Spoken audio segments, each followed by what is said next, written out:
Anita, how's your mental health? Questionable at all times. You know this. Yeah, how's the mental health of your children? Also a little bit tricky. Can I tell you my experience in trying to find therapists for myself and my kids, Mel? Yes, please. Okay, this is how it goes. You ask around your friends and your family for a referral for somebody who's nearby. You finally find somebody who sounds like they might work for your family. You give them a call and you find out that A, they're not accepting new patients, or B, they have a huge wait list. So you start over again and you ask people if they know anybody who would be a good therapist and a good fit. Finally, you find one, you go and you meet with them and you figure out that you don't actually like them that much. But it's been so much work to find somebody who you can go to in your area that you're kind of stuck with them. Well, do you have any ideas for how to get around this? I do, because guess what? I've actually had some therapists that I have found on my own, which involves what you're saying. Sometimes I remember one time I was like 3 hours in the bathtub on my phone looking through websites. I was such a prune at the end. But I have also had the experience with working with BetterHelp. And it was like, I don't want to say too good to be true, but because it is true, but it's like amazing because I was matched with my therapist within 24 hours. And you didn't have to go through all of that other ridiculous process of trying to find somebody. And here's the cool thing too, is if that person didn't work out for you, you can just switch and say, and it's not like you're committing to another years long search for somebody who you're going to jive with. It's true. And I lucked out, or maybe just BetterHelp is really good at matching people together because I never had to change my therapist. I loved her. Perfect fit for me. And I know that some of our friends have used BetterHelp and they've had to change therapists, and boom, same day, you can change. Easy peasy. You can ghost your therapist. Get a new one. I love this idea. BetterHelp is one of our sponsors. If you use our promo code trybetterhelp.com/WWDN, you get 10% off your first month. And we totally recommend it. Yes. Get some therapy. That's trybetterhelp.com/WWDN. Well, Mel. Yes, Anita. We find ourselves on Pi Day. Did you even know it's Pi Day? I did not. 3.14. Well, this is coming out tomorrow. We find ourselves on the day after Pi Day. Are you eating pie? I forgot it was Pi Day. I have not prepared any pies. Okay.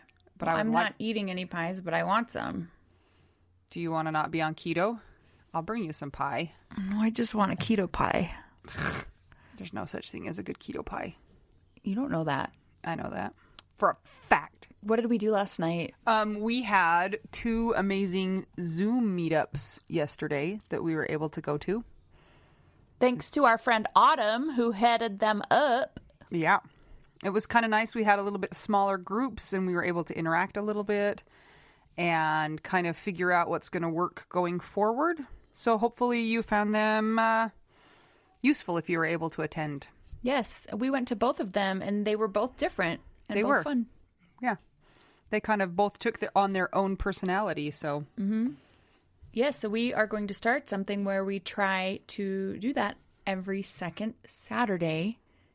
I thought you were going to say every second. We're going to have one going every second. Ooh. I'm going to have to up my Zoom prescription or Zoom subscription. That sounds like a new ADHD medication. Zoom. I need it.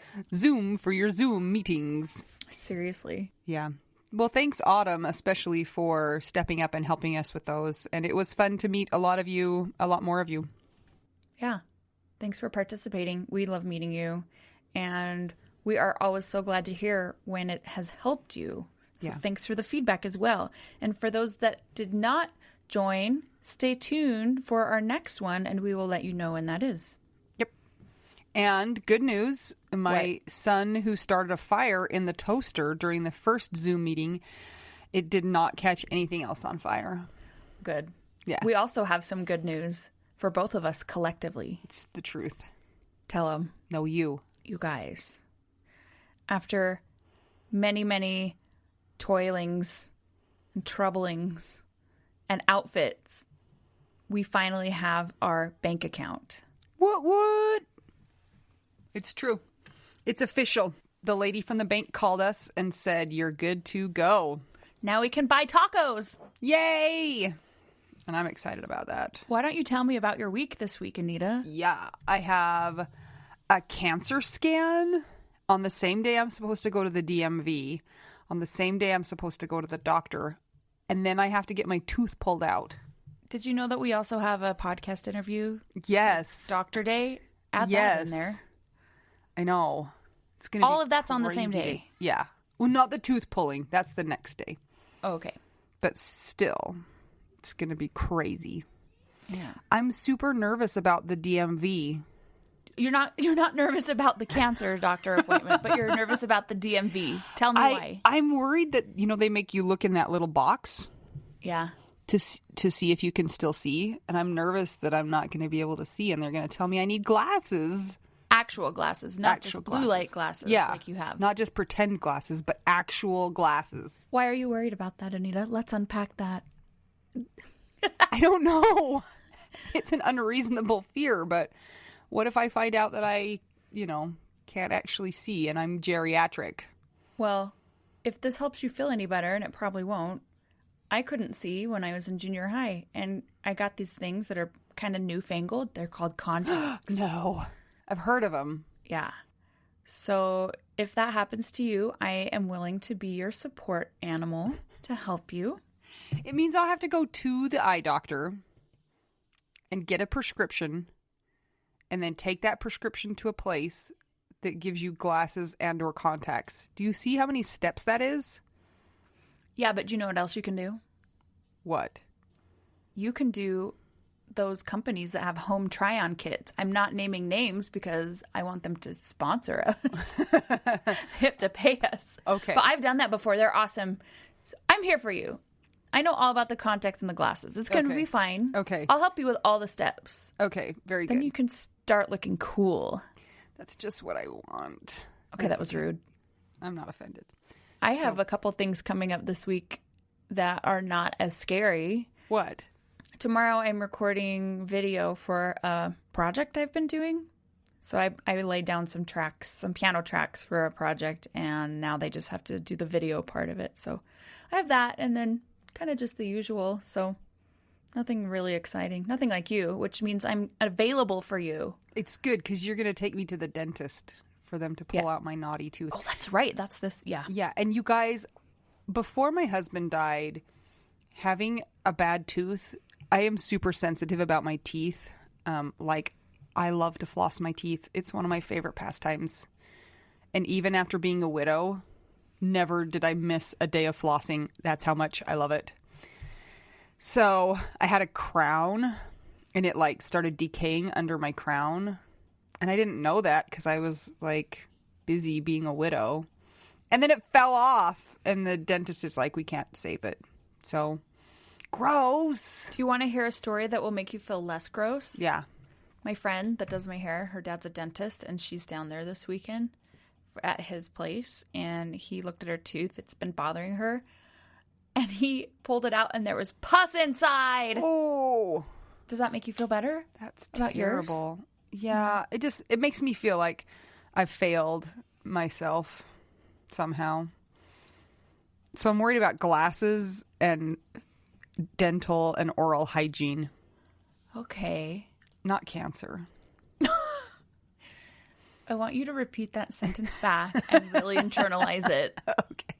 I'm worried about my eyesight and dental hygiene. Not cancer. Not cancer. Okay. Such is the brain of a widow, all over the place.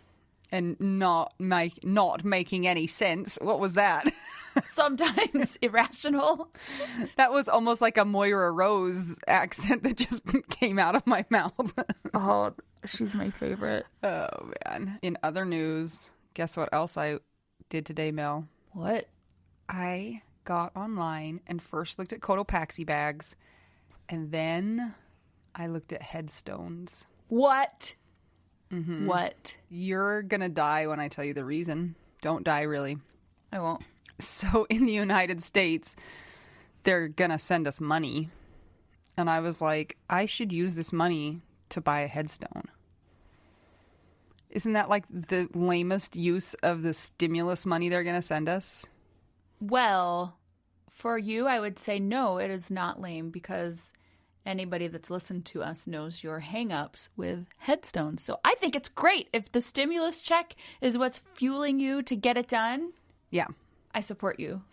So I showed some to my daughter and got her input because she's old enough to kind of not choose. Like if I asked my sons, they'd be like, let's get a statue with a flamethrower, or something ridiculous.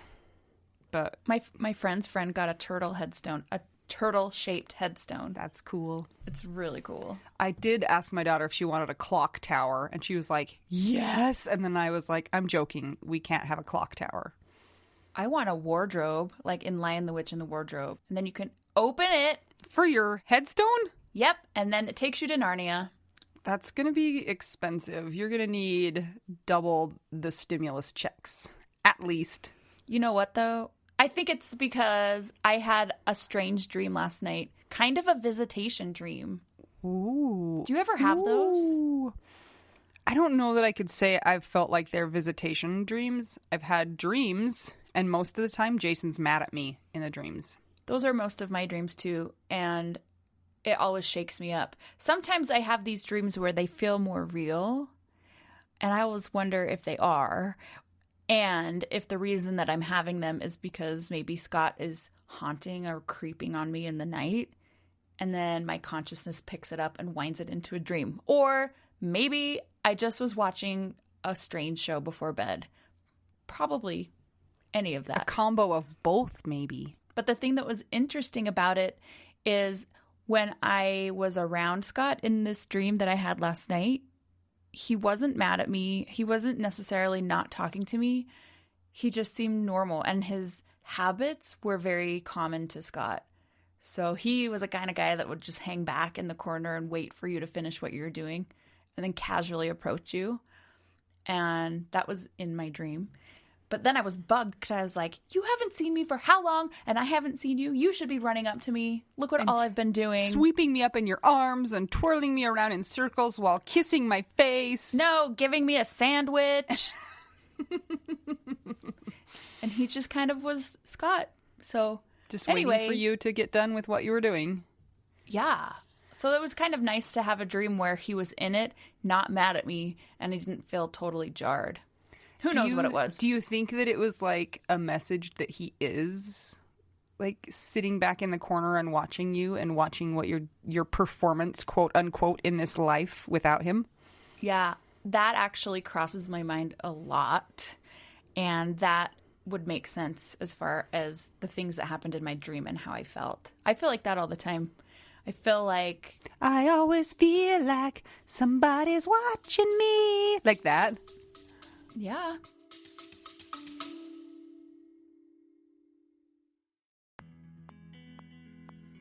Sometimes we assume that unless we had a huge life insurance payout, we don't really need to know anything about investments or even finances. But guess what? A little knowledge of finances is critical for all of us. Maybe your partner was in charge of that stuff, and now you find yourself making all the decisions. Maybe you're mad about that. Maybe I am. Nicole from the He's Gone But the Money's Not podcast is here to help. She tackles financial literacy by telling the stories of women and widows and finance experts and shares the lessons they've learned as certified financial planners.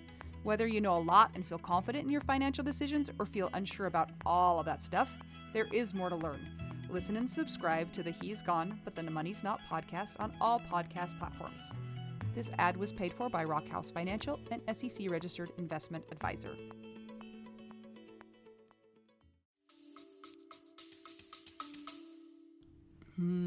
Pretty much.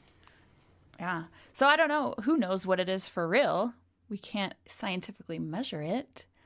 But it was interesting. It was like I was in a different dimension and I was on the other side and I could see all of the stuff that we are dealing with right now and I could see the scenery and all the stuff. But then I was where Scott was and I knew I was going to be coming back and it was interesting. And so I just took away from it that he's watching. I can't see him.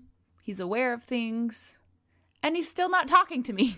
And he didn't bring you a sandwich either. He didn't bring me a sandwich. He knows you're on keto and you can't have a sandwich anyway. I can't. I need lettuce wrap sandwiches. Ooh, so that sounds good. Have you had any traumatic dreams? Just usually when I'm having a dream about Jason, there's something that's keeping us apart, and it's like I said, like he won't talk to me, or he's mad at me, or something like that, and I'm just like, what? I can't think of one in the last little while that's been like that though.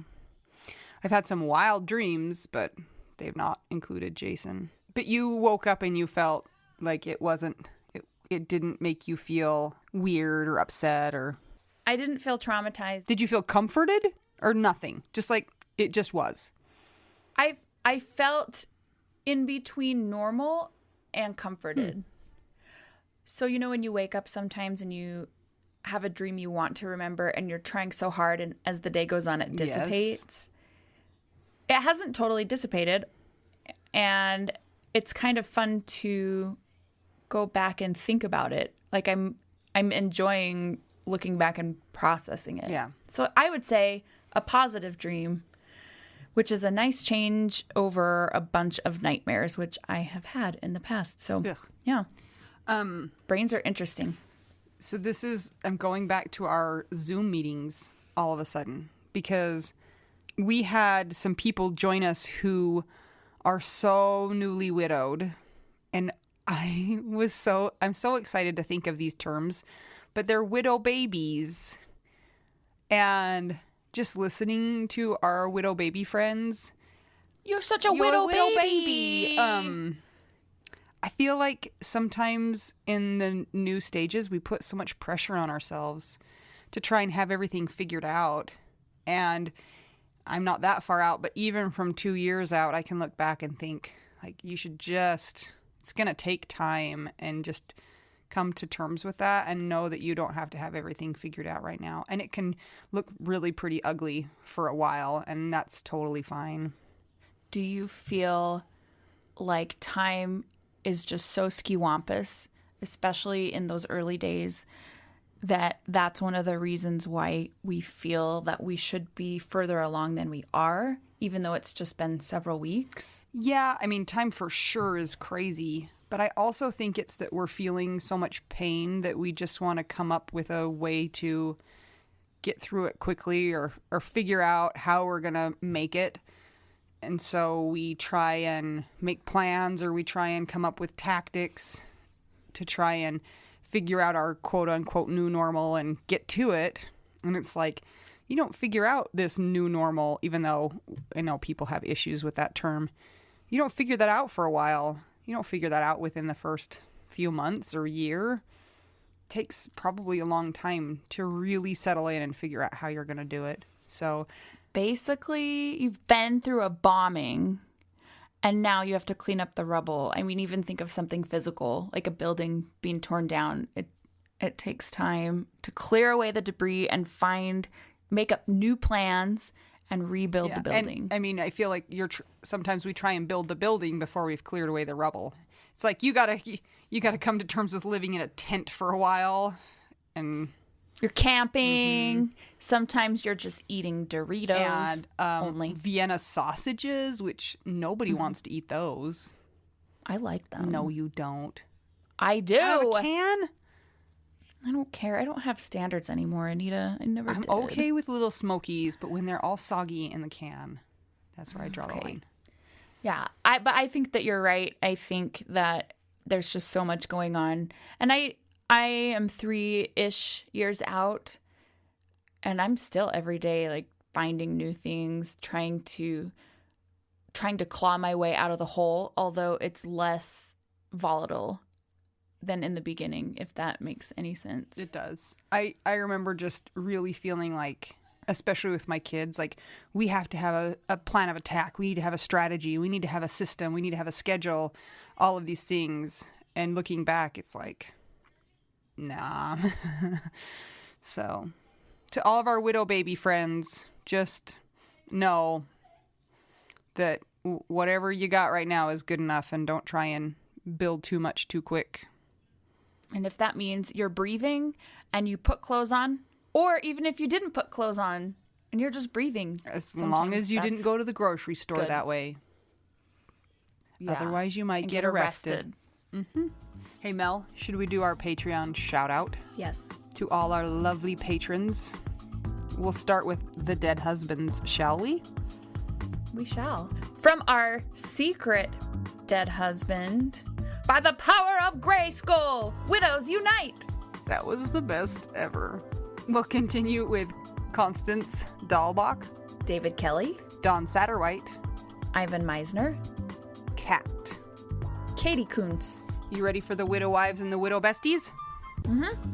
Amy Sapp, Ashley Han, Danielle Katterberg, Dennis Brazo, Jenny Taylor, Jenny, Wang, Kirsten, Stromberg, Laura, Bradbury, Rachel Barbosa, Sarah, Morris, Sylvia the Shore, The Winehouse Karen, Anna Tracy, Christina Scambato, Christine Anderson, Diana Becker, Emily Thornton, Emily Toledo, who is not from Toledo, by the way, nope, Aaron Posick, Gabe Lozano, Ileana Bell Ruiz, Jamie Aliota, the corned beef and cabbage specialist, Hane, Rondale, Jenny, whose birthday is today. Happy birthday, which means it was yesterday. The Fancy Lady, Katie Radcliffe, Kara Scara, Lori Farrington, Marie Hoffman, Marjorie Lewis, Mary McGowan, Shannon Helm, Tammy Schwartz, Black Wendy. Valerian Root Packer. Thank you so much for all of your support. It's really fun when we read out your name, and now we actually know who a lot of you are, especially from the Zoom meetings. Put a face with the name. If you're not signed up for our Patreon and would like to help support us keep the podcast going and help more widows, check us out at patreon.com/WWDN. There are 4 tiers and lots of fun things that come with each tier. If you just want to buy us tacos, you can go to buymeacoffee.com/widowwedonow. And don't forget to join our private Facebook group if you are a widow. It's the Widow Wives Club. Answer all the questions. Please don't make us search for information. The end. I'm excited for our episode today. Me too. Should we get to it? Yep. This episode is sponsored by the Misner Family Foundation. In memory of Elisabeth Misner. I'm Anita. I'm Mel. We're 2 young widows trying to figure out Widow we do now. Mel, who are we talking to right now? We are talking to the super cool Melissa Pierce, who is a widow like us and has a lot more experience also than us. Hi, Melissa. Hi, guys. How are you? Great. Thank you for joining us. I'm glad to be here. Tell us where you are joining us from, Melissa. I am joining you from the beautiful Oregon coast in a little town called Manzanita. It's about an hour and a half drive from Portland. Do they grow apples there? No, but I was thinking about that. Yeah, Manzanita is because manzana, Spanish doesn't manzana mean apple in Spanish? Isn't there a drink? Isn't there a soda? Manzana like, Sol. It's so good. Yeah, I like it too. I don't know. You know what? There's a grocery store called the Little Apple in town. I never put it together. So yes, it has something to do with it. I think some research needs to be undertaken to find out why this town is called that. Thank you. I mean, I just bing, the light bulb flash. It's like, oh, that's why they call it the Little Apple grocery store. So you're on the coast, right? Yes. Can you see the ocean from your window?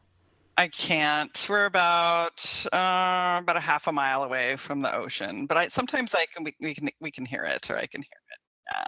Yeah. Do you ever feel ripped off by the ocean in Oregon?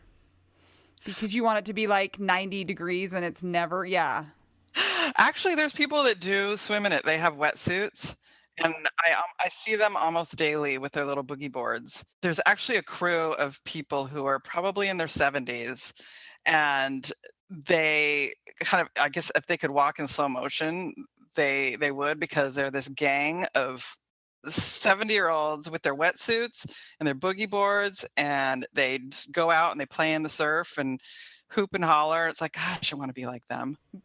How do we sign up for that club? I know, right? I'm too afraid to ask them like who they are, because they're the cool kids, you know.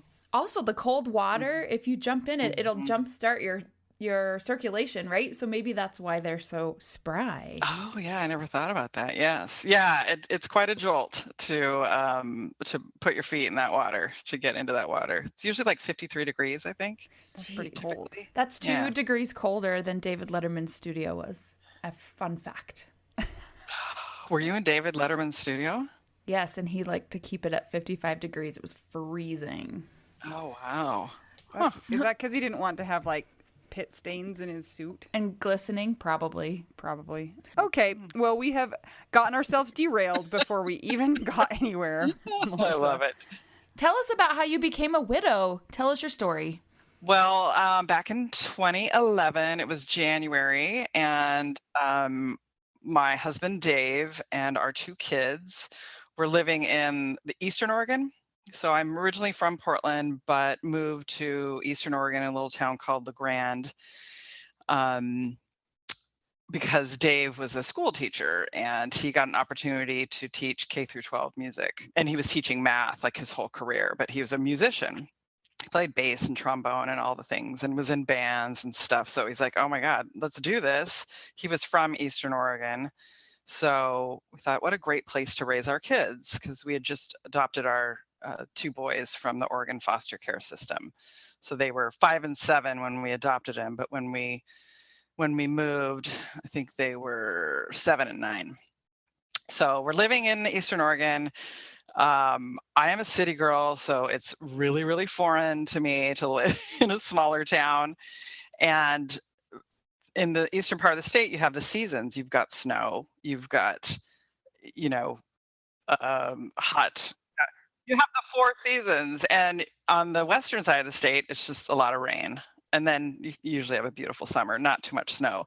So like that first winter, we were hit with like, I don't know, 3 or 4 feet of snow. And I really did not thrive there. It was not a good spot for me, because we were pretty isolated in the house that we lived in. And I was working remotely. So my job was in Portland, but I was able to work remote. And so I was like alone all the time, and it just did not work for me. I'm an extrovert. I needed to be around people. So I felt really isolated. But it was actually a really good place for the 4 of us, the 2 boys and Dave and I, to just kind of bond as a family, because we were a pretty new family at that point. So in 2011, it was just a typical, winter January, and I go into the bedroom and where Dave was sleeping, and he did not wake up. Like, I looked at his mouth was open, and his leg was kind of out, and it was out of the sheets, and it was gray, and I was like, what the hell? Like, what's going on? So I'm shaking him, like, wake up. And like, I knew he was cold, he was dead. And my oldest son was in Portland on a school field trip. So my youngest son was with me, and I couldn't find my phone for some reason. And I'm screaming and yelling, and he's like, Mom, what's going on? And I'm like, don't come back here. Don't come back here. And I finally realized, I have a landline for my work. So I picked up the phone, I called 911, and it took them like an hour to get there, because we had a storm. And so there was a lot of ice and snow up our hill. So when I was on with the operator, they told me how to do CPR, which I knew how to do, and I was doing it, but I knew that he wasn't alive. And so I waited for the paramedics to come. And so it was just me and my youngest son, Bryce. And so I went out to the living room where he was, and I had to tell him what had happened. And that's like the worst thing, Anita, I know you have kids, and to tell them, what had happened. And I had to call my son in Portland, and my brother and his family were on their way to pick him up and bring him to me. But it was just a nightmare. he was in good health. He had had like a full physical 3 or 4 weeks before, perfect cholesterol, all the things. He was, a healthy specimen. He was only 46. And so the medical examiner I really don't honestly know like how he died or what caused his death, because I didn't have an autopsy done, because they would have had to send his body to Portland or to Boise. And at the time I'm making funeral arrangements and I'm like, what? No, you're not sending his body anywhere. Like his body's staying here. And so they did a, medical examination, and they just determined that he had sleep apnea, which he did. He snored, and a respiratory illness that somehow he just stopped breathing. But I never will know. Do you regret that sometimes, that you, or maybe wish that you actually knew, but also knowing that even with an autopsy, sometimes you still don't get a good answer? Yeah, I do. I mean, if the boys were genetically our, I would have done it, but because just to see like, oh, is there like some hereditary weird anomaly that they need to know about. And this is where I made this determination at the funeral home, because they were talking about embalming him. And I'm like, wait, like, how do you do an examination or an autopsy on him when you're going to embalm him? And that's when I had to like figure it all out and talk to the medical examiner and all that stuff. But I did see a couple psychics because I wanted answers, and that's the best place to go. Yes. That was the best place to go for me. So a couple years later, I just like, hey, can you ask him like how he died? Yeah, and both of them kind of, they indicated that he had something go on with his lungs, so probably a clot of some kind that went up and lodged in his head, like, or some kind of a embolism of some kind. So, and both of them indicated that, and I didn't give them any, I didn't give them my last name because I didn't want them to Google me and kind of give me the answers, all that stuff. But so, that's just something I will just never know. But he just died in his sleep. That's what I tell people. Question. So we have a lot of widows that like to turn to psychics because we all want to know what the heck, right? Did you have experiences with mediums before this? No, actually, my mom, I was raised Catholic, and my very Catholic mom gave me the name of this psychic, which she got from a friend of hers whose son had died. And they were just convinced that through this psychic, they were able to speak to their son. So she was telling my mom this. And so my mom's like, well, Melissa, you should go see the psychic. And so I ended up doing that about a year after Dave died. And I just got some really, really good, like, it was him. There was stuff that she knew that there was no way. It's crazy. Yeah. I love Yeah. that. She picked up the guitar, the trombone, everything that he played. Our dog that died, and what our dog looked like. And the dog brought him in, like our dog Buddy, kind of, because, well, what had happened is when I saw, did he have a seeing eye dog in heaven? I think so. Like, he reunited with Buddy, our dog. I don't know. An emotional support angel crazy. dog. Emotional, exactly. Yeah, and it was just crazy because my dad had died, and so he came in. I'm like, this is great, Dad. I love you. This is great to talk to you. You're not the person I want to talk to. Grandma, away. thanks for coming in. I love you, but but I didn't want to indicate to her that that's, I was still kind of skeptical. So I went, and so then he came in third. That's interesting that you had so many spirits come in. I know of one friend that went to a medium to talk to a deceased friend, and it was so on point with how this person was in life anyway. And the medium said, whoever you're here to talk to doesn't want to talk to you yet. They're not ready. So come back in a month. It's like, what? And I actually saw a medium too for Scott. And a lot of the stuff that you're saying is resonating with me too, where it's like there are things that were said where it's like there's no way they would have known. those things. But it brought a lot of comfort, and it was so interesting to see how the personality of your person can still come through another person. That was one thing that was surprising to me. Yeah, she was, I guess there's different types. Like there's mediums that can see, there's mediums that can hear, like auditory. She was more auditory and symbols. And so she kept like bringing these symbols in, like musical instruments. It's like, yeah, that's him, and then I think everything had to come through her filter. But she was really spot on. And she even told me, this was a year out, and she told me that Dave had picked a person out for me to like my husband now. He picked Sean out. Why are they always doing that? I feel like they always do that with the mediums. It was weird. But at that time I was not wanting to hear that or really ready to hear that. But she's like, you will have love again. He has chosen him for you. And does that feel sort of creepy and controlling, even though it's not? I was just going to say, aren't you like, why do you get to choose for me? Don't I get to choose for me? Exactly. No. But, I trust him. Like, I talk to Dave every day, like all the time. Like, I'm always like we have our kids together. And and my kids are 20 and 23 now.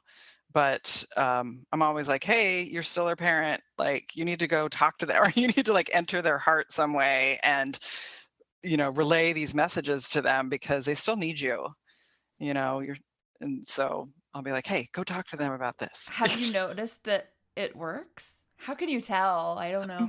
I don't, because I don't tell my kids this stuff. They think I'm crazy anyway sometimes, but, and they're boys. I think it was so traumatic. Both my boys had experienced trauma before we even got them, in foster care, and they had already lost their birth father to a heroin addiction. And then their adoptive father, their forever dad, dies too. I mean, who does that happen to?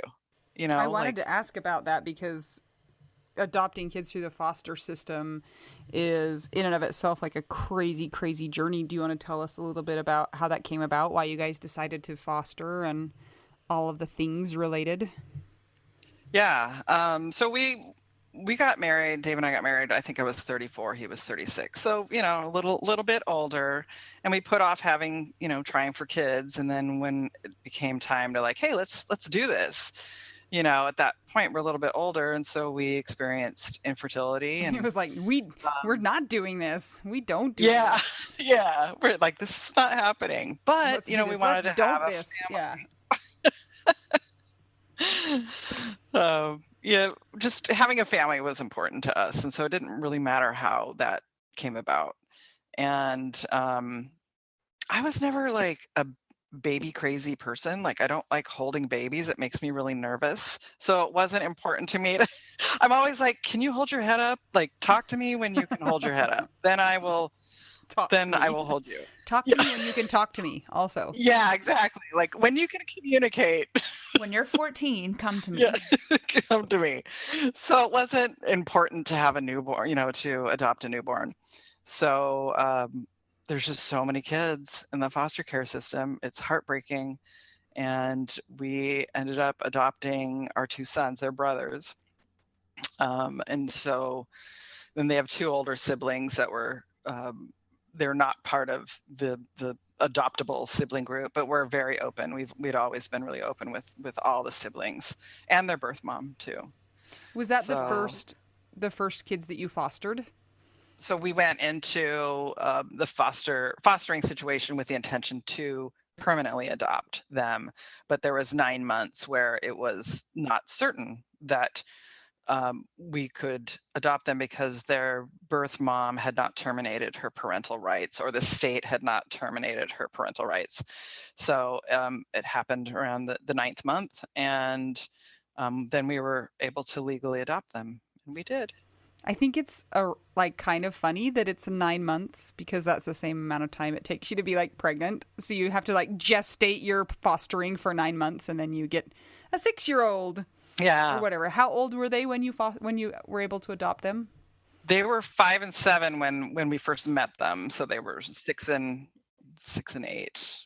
when it became official. But to them, it wasn't like a big deal. Like we went to the court, and the judge, we had cupcakes and went in front of the judge and signed the paperwork and had a big party. But to them, it's like they were already, like they'd been with us for 9 months. They were like, we were their parents. So the boys had already been through a traumatizing early start, and then they get in your family. You guys are a happy family, and then your husband dies, and then the medium tells you you're going to find somebody else, and then you do find somebody else. I would love to hear that story. And also, the second thing is, how was that on the boys? So like that first year, I don't know if you guys noticed this, that first year was like, I had no idea what was going on. I was in complete and utter shock. And I think my kids were too. So it was just like this chill out year where I moved back to Portland with the boys, got settled. I was working full time. And then like the trauma was kind of showing up with all of us, all three of us. And with my oldest son in particular, he was going through puberty. And he was 13 when his dad died. And just really, really challenging time. And I don't blame him, it was just so much childhood trauma and not really being able to kind of manage his emotions and stuff. So it was really difficult. I was not dating at that time, right? I mean, Sean was the first person I dated, so I wouldn't say I really dated anybody. But at that time, I was just trying to get him the help and care that he needed. And I ended up doing that. When he was 15, I ended up sending him to a wilderness therapy. He was getting into lots of problems at school, and it was just getting really scary. I hope it's like he's 23 now and he's really pulled it together. So I have a hard time, like, he probably won't listen to this though, but it was really challenging, and he knows it. It was really, really scary. So I did send him to a wilderness therapy for 13 weeks in the middle of the ice and snow in Central Oregon. And then after that, he went to a long-term, like kind of therapeutic boarding school type situation in Nebraska. And he ended up thriving there. And he lives in Nebraska still, and he's graduating college in a month. These are things that I never would have thought that I would ever say. And we actually he talks to me, and he, like we have a relationship, but I knew that he needed to get some care that I couldn't give him. So I had to make some really, really tough decisions. And on your own too, without somebody to bounce that off and ask. And in grief. Yeah, I'm sure that you felt that was such a weighty decision, because that is that's not something that you undertake lightly. That's not like sending your kid to the arcade for the afternoon. And wow, that would be so hard, so heavy to try and make that decision. What was his reaction when you told him he was going to wilderness? I ended up hiring two gentlemen. I had help.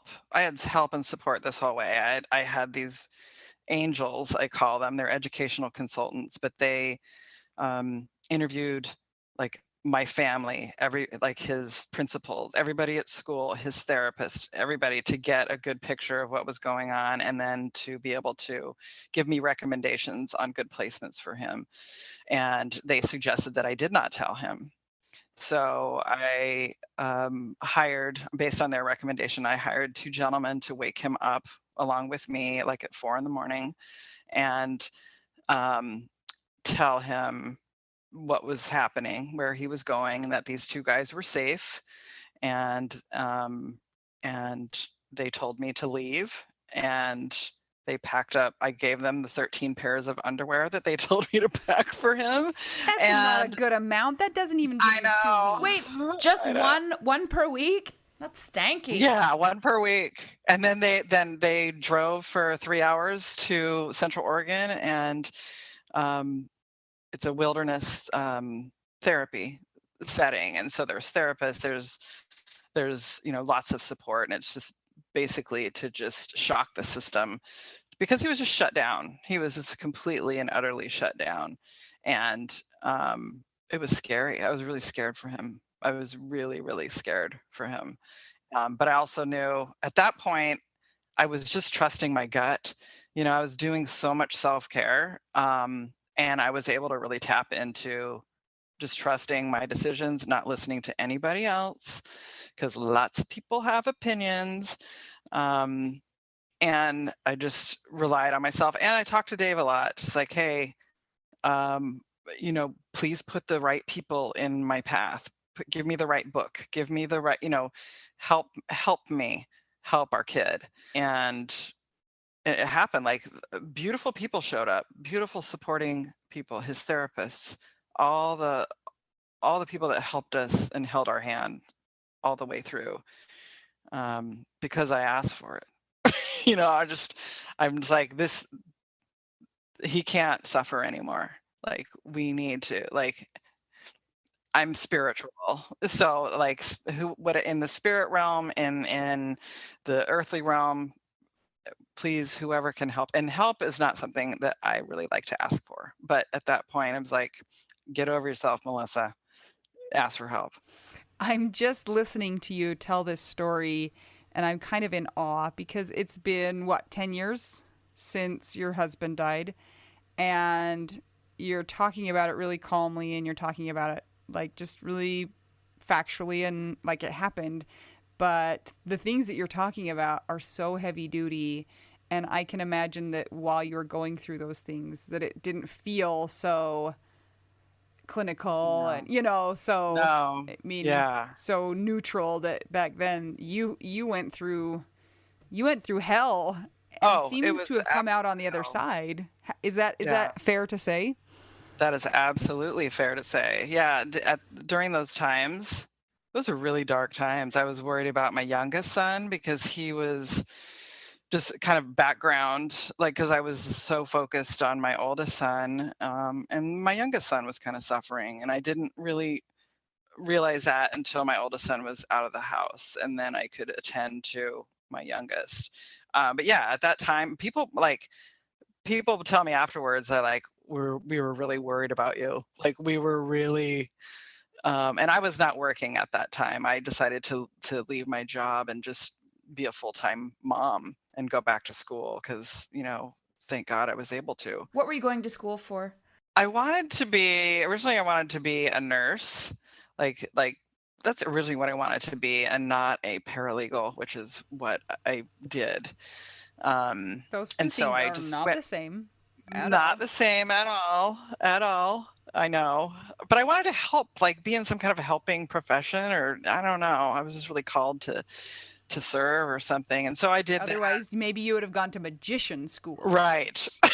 Or medium school. Hey, Melissa, I have a question about your younger son. Because of all the trauma in his life, was he worried, since he saw his brother leave, that maybe you would die and just people in his life would just keep going away?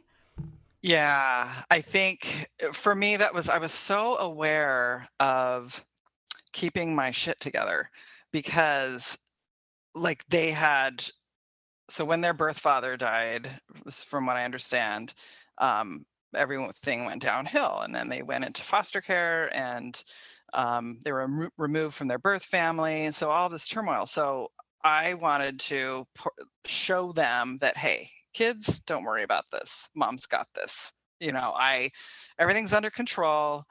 But I think my youngest was a little pleaser, and so he would just do anything just to smooth everything over, and that's a lot of pressure. It's a lot of pressure to put on. I hope I didn't put that on him, but that's what he felt, the pressure to just, like, he's not going to make any waves. He's a background player. He's just going to make sure everything is smooth as silk. And that's a lot. That's a lot for a kid. So I was able to. He and I had some, like, alone time together for a couple years. I'm glad to hear that they're doing well. Yeah, they are. I mean, shoot, my oldest basically put himself through college.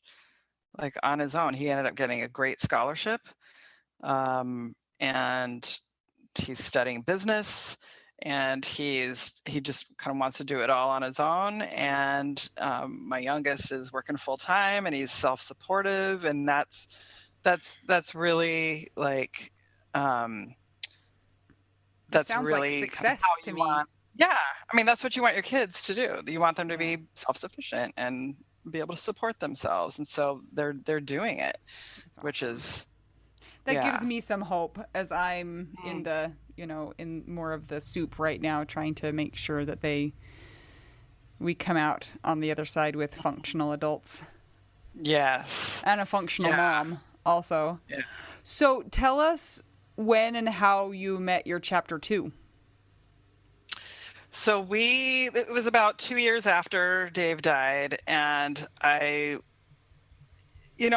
got a lot of clarity around, like, I wasn't just gonna like, hey, let's just go date. I had two boys, I had to be really clear, and I had to be cool about this. I just and I actually told them, like, hey guys, I think I might want to date. What are your thoughts on that? And they're like, ew, whatever, that's cool. Like, can we play video games? Like, we don't want to, like, don't talk to us about that. But I wanted to, give them a heads up. And I ended up I just kind of wanted to socialize with other people and have some kind of companionship and like hang out. So I just would go on like group outings, like, I don't know, kayaking or, anything that just kind of felt fun to me. That does sound And fun. I would even bring my kids. Some of them were like, you can bring your kids and do all the things. But I ended up meeting Sean, my chapter 2. We were at a dinner, and he was sitting across from me. There's like 12 of us, and he said something where he had grown up in this town in Oregon. I'm like, well, I grew up there too. And so I said, well, what year did you graduate high school? And he's like 1984. I'm like, well, so did I. Like, who are you? Like, we went to high school together, and it ends up that we did go to high school together. We went to church together. He had silver hair at this point, so I didn't recognize him, but he was in a choir with my brothers. They went to Europe together when they were little kids on their choir trip. And it's like all that, like, we lived in our adult life, we lived in another town, like a block and a half from each other. So our whole adult lives, we were like Venn diagram. We were like circling each other's orbit. It was really, really strange. Yeah. So, and then he was the first guy I dated. Like, he was just, and it wasn't like, you're the one. And it was just like, hey, you're cool. Let's hang out and let's go do the things. And we just had so much in common. Was he divorced or never married, or what was divorced? He was divorced, and he had three children. 2 were adults doing their thing, and then he had a daughter at home. So how was that to integrate a divorce and a widow situation? Did you have any difficulty with that? I feel like that would be really hard, because for the divorced person, they're done with that relationship, and you're still talking to your husband to ask him what to do. So yeah, he because I would always say we, and I still do it, like, we, when I refer to like things that Dave and I did. And so when we first met, we were talking, he's like, you keep saying we, who's we? And I'm like, oh, my husband, my husband. And he's like, oh, your ex-husband? I'm like, no, my husband died. It's like, oh, he kind of like, oh. And then he's like, but then he's like, well, tell me about him. And I was like, no, I don't want to talk about him right now. So I really didn't, the first few dates. But then he was just really inquisitive. He was like, he just really wanted to know about him. And the more I talk about him, and he really encouraged me to talk about him. And that was number 1 on my list, because I made a list before I dated. It was like 2.5 pages of things that I wanted in partnership.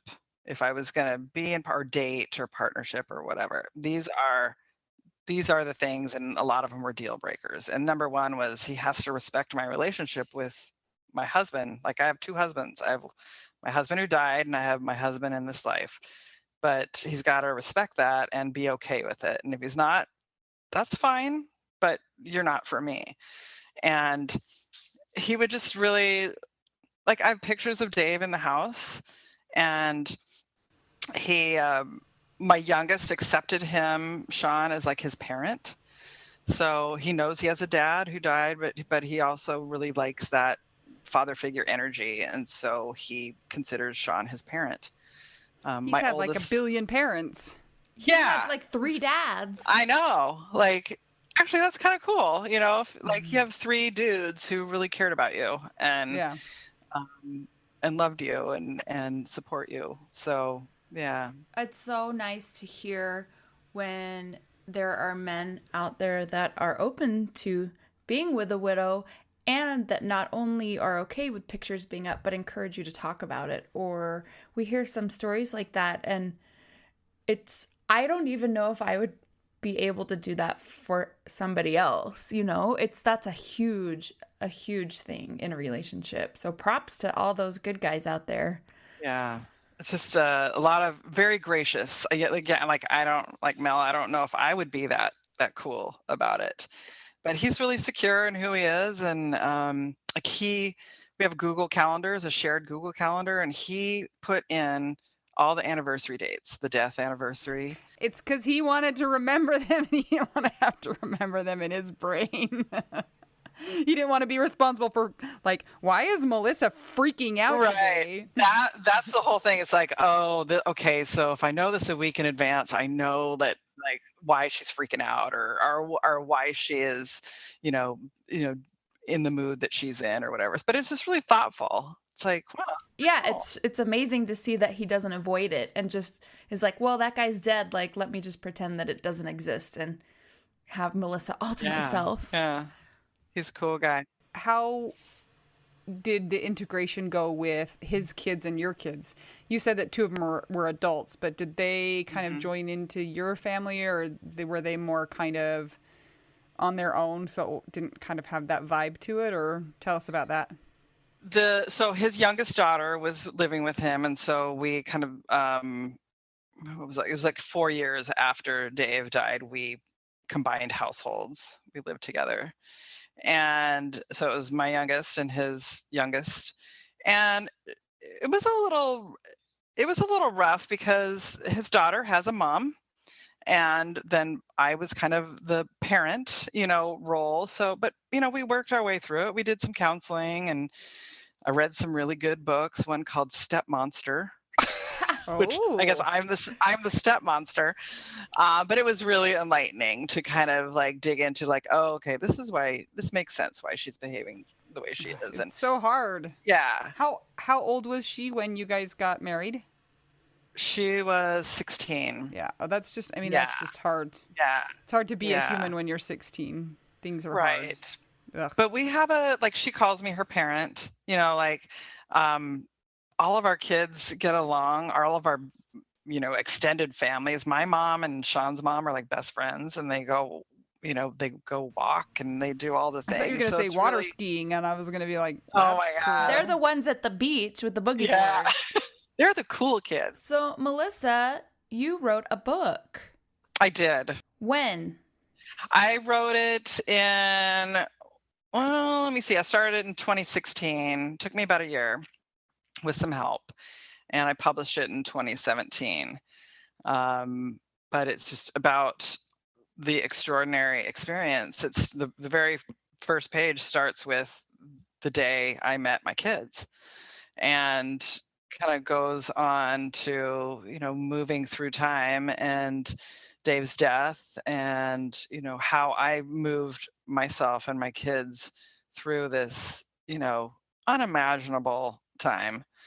And also just, meeting Sean and, all the things. It was just because people would say, I would tell them my story or like give them a 30-second overview of what happened. They're like, oh my God, you need to write a book.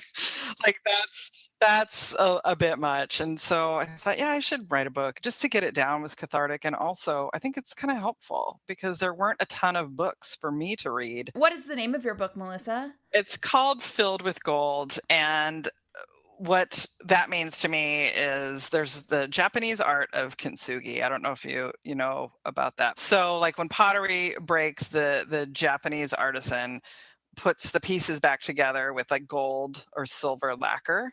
So the piece is more beautiful than when before it was broken. And so that imagery just really means a lot to me, because that's how I felt. I felt like my heart was broken and it was shattered, and I just pieced it together and with gold. Yeah. So instead of the vase being ruined, Yeah. it's not ruined, it's made Yeah. even more beautiful because of the character it's given. Yeah. And it's given more value. I love that too, because the vase was beautiful before, but after it was broken, it's more beautiful and more unique. And there's no other vase that's just like it. Yeah. It's different. I'm different. My heart's different. And they could choose to repair it with super glue. Or Which try is not so pretty. Turn it so you can't see that broken part, but instead they're highlighting the broken part. Right. So that's lovely to think about it that way. Where can people find your book, Melissa? It's on Amazon. No. Yes, I know. Melissa, you also have something that's very cool and new that we would love to talk about. Will you tell us about your newest endeavor? Oh, I would love to.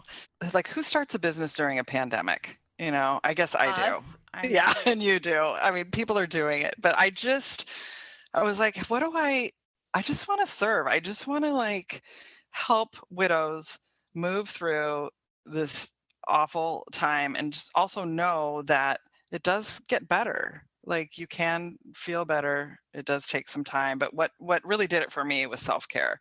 Like, the minute I started really taking care of myself, then I could take care of my kids. And I know that was like weird for me, because I never was somebody to really put myself first, but I realized I had to do that. And so I did all the things, anything that made me feel good. So I took a lot of hot baths. I got pedicures. I tap danced. I learned how to tap dance. This one is not a traditional self-care go-to, the tap dance. Tap dancing is a total self-care. Melissa, we would be such good friends, because that's actually what I want to do. You're my people. I learned when I was a kid, and I have my old tap shoes, but I was a kid. But I want to do it as an adult. Oh, you totally should. Do you still do it? Yeah, well, right. I was taking a class right when the quarantine hit. So I was like at the tail end of my tap dancing class, because I kind of stopped doing it for a couple years. I am not good by any means. I am not like doing any dance recitals, but it made me feel good. I was really present when I was tap dancing. I wasn't thinking about the past. I wasn't thinking about the future, because I had to be present so I wouldn't fall on my face. Like I had to like listen to the rhythm. So it was a really nice way for me to be present and not future trip or anything like that. So so anything, just the grief was really in my body, I felt, and it was stuck there. And so I just had to move it out. So I walked, I did yoga, I tap dancing, and just anything that felt good on my body, I did. And at that point, I was really able to like tap into my gut and then really make these hard decisions that I was making, because I was clear. I could get clear. The grief was moving through. I was able to process it. And so self-care is like huge for me. And when the pandemic hit and I was like, I want to do something, and I got a subscription box. I signed up for just some crazy subscription box. I'm like, this is great. I mean, like, this shows up on my doorstep, and with a box of goodies, and I get to take some time out and care for myself. This is awesome. So I thought, gosh, back when I was, really going through the thick of things, when I was, the first year or two, even 3-4 years, I wish I had something like this showing up on my doorstep, a box of, resources and self-care items that I could like go tuck myself away for a little bit of time and treat myself with some kindness and compassion, because, I wasn't really doing that for a while, and I was actually moving to some unhealthy habits. Like I was trying to soothe myself with alcohol and things like that. So the minute I started taking care of myself, it was a game changer. So I'm like, this is a game changer for widows. This, like, I can put all the resources that I tapped into, like Modern Widows Club. Podcasts weren't a big thing back in 2011, or even the past, like 2011, 2014. I don't even think I knew what a podcast was, but I created a self-care widow support guide that has a free guide that has all these resources and all the self-care things that I did, all the way I changed, like talking to myself. I wasn't very kind in the way I talked to myself. So I had affirmations that I would say to myself. And so I've got that all in this free guide that's on my website. And I'm also going to include those types of resources in each monthly box. I think it's just so important. Oh man, that's so cool. So you started a subscription box for widows during the pandemic, and have you launched it yet? I launched it at the time of this recording. I launched it 10 days ago. So that would be like late February is when I launched it. Exciting. So what are some of the details if somebody wants to send a widow friend a widow box or a subscription? What are the options? So they can go to my website, which is www.filledwithgold.org, and there's options to give this as a gift. And I like how you guys call them grief civilians, like the supporters, like we all have them, people that care about us that just don't know what to do. I like to call them widow champions, So there's a spot where you can, you don't know what to do or say or help, you want to comfort your person, you can give this as a gift. If you're a widow and you feel like, gosh, I really need this, you can purchase it for yourself. But there's just a one-time box, or you can do a 3, 6, or 12-month subscription. I love those. Yeah. Oh, that's so much fun. It's so fun to get a little package of surprises on your door. Sometimes you're having a crappy day and you open it up and it's like, oh, there's some socks in there or some other fun things. Now we did talk before this recording. Where are you getting some of your products from? My first box I've been trying to source from like around the Oregon coast. Women-owned businesses is very important to me.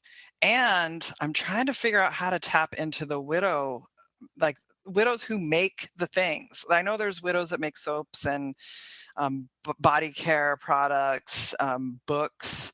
I'm trying to tap into that more because I would like to, like, widows helping widows. I would like to have this cycle of the books that I put in there are all from widows who have written about their experience. I love that. So not only are you helping widows with the box, but you're also helping widows who are producing something. So if you have something, if you're a soap maker or a other thing maker, you should get in touch with Melissa. Body care, candles. I know. I was like, I can't think of anything else to make. Yeah, food. I have free YouTube crafts. That's already out there. So, and Melissa, you're in our Widow Wives Club on Facebook, correct? So if you are a widow that has a business that might pair well with Melissa's business, can they reach out to you there? Oh, absolutely. Yeah. And I'm sure your website too. So she's in there. And Melissa is super fun and interactive, and I love how warm of a person you are, Melissa. Like, you're just and that you're so sharing cool. your crazy story with us after you've kind of gone through the peak of the terrible-osity, and you're able to show us that you can be a rock star and be filled with gold through your your experience that was awful. Oh, I love that. It's how I think sometimes we think of, how long is this widowhood journey going to last? I'm in my 3rd year. Anita's in her 2nd year. You're in your 10th year, yeah. and you're still active in the widow community and helping out. So do you feel like it's a lifelong calling to kind of help others when you're on the other side of having received so much? Yeah, I mean, I consider myself a widow, even though I'm remarried. Like I think they should have a checkbox that says remarried widow, because I mean, that's how I so identify with being a widow, and that profound experience of losing the most important person in my life, person I was going to share, everything with, the person I had all my hopes and dreams with. So yeah, I want to serve. I think maybe that's why I was like, oh, I'll go to nursing school, back in the day. I just wanted to like help. And so this feels like a way for me to help, like all the things that I wanted to get or receive. And I had such a hard time finding resources. I'm going to provide this. All the, your podcast, I'm going to put that on my free widows self-care support guide, because it's awesome. Like, I love what you guys do. You just don't feel so alone, in this experience. Thank you. We are glad to help any way we can. So we're just glad that us blah blahing is helping us. Oh my God, it is. It so is. It really is. So to all our listeners, Melissa has graciously agreed to give our listeners a $5 off coupon per box ordered. And that can be for anybody that listens to the podcast or a grief civilian. So if you do end up getting a box from Melissa's site, type in the coupon code WWDN and you will get that discount. And we will link to that in the show notes and everything. But I think that's so cool. Oh my gosh. I love subscription boxes so much, Melissa. I can't even tell you. It's like Christmas as an adult. It is. It's a surprise. Like, everyone's like, "Oh, what's in the box?" It's like, I can't tell you until you get the first one. Like, everything's a surprise. Oh, okay. Spoiler alert. Here's a spoiler alert. My book is in the first box. So okay. Yes. Melissa, thank you so much for joining us today. It is such a pleasure to talk to you, and I'm glad we've gotten to know you a little bit better. You are so much fun. Thank you. I hope that you leave this interview and go jump in the ocean. And I'm saying that as like a good thing, not as a bad thing. I am going to go do that. At least stick my feet in the ocean. Yeah. With your mom and with Sean's mom together. Yes. Oh. That sounds amazing. Remember to check out the Widow Wives Club. Answer all the questions. Send us an email if you're having difficulties. We're not going to let you in if you don't answer all the questions. And remember to check out Patreon if you want to help support the podcast. Patreon.com/WWDN. You can also buy us tacos from my newest favorite taco place. It's delicious at buymeacoffee.com/widowwedonow. And we hope you found this episode really helpful, and we hope that you'll check out the subscription boxes from filledwithgold.org. And until we talk to you next time, I'm Anita. I'm Mel. I'm Melissa. And we're just 3 broken vases that have been repaired with gold, and we're trying to figure out, widow, we do now. I want my gold to be actually neon. You can get with glitter. I want it black light. This is my favorite thing to discuss with you. Tell me, what is it? One of my favorite things. I do enjoy tacos and cheese and dogs.